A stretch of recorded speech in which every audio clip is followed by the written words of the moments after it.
ሬዝሜ ምንድነው እንዴት ነው የሚጻፈው የሚል ጥያቄ ካላችሁ ዩቲዩብ ላይ ቪዲዮ ሰርች ፖስት አድርጌላችኋለሁ። ጎ ቼክ አውት ማይ ዩቲዩብ።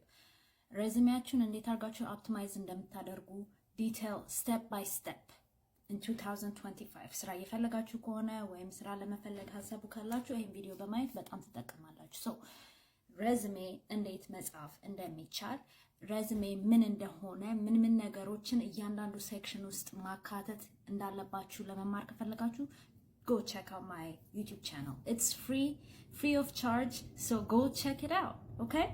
At the same time, video ናይቶ ብቻ ቁጭ ማለት ምንም ጥቅም የለውም. So you guys make sure ካያችሁ በኋላ apply እንድታደርጉ free resume template bio ላይ አለ። እሱን ግራብ አድርጉና ቪዲዮን እያያችሁ ስቴፕ ባይ ስቴፕ እንዴት አድርጋችሁ ሬዝሜያችሁን መጻፍ እንደምትችሉ ተማሩ። okay? you're welcome. ኮሜንት ላይ ደግሞ ንገሩኝ። YouTube username እዚህ ጋር አድርጌዋለሁ። at the same time bio ላይም አለ.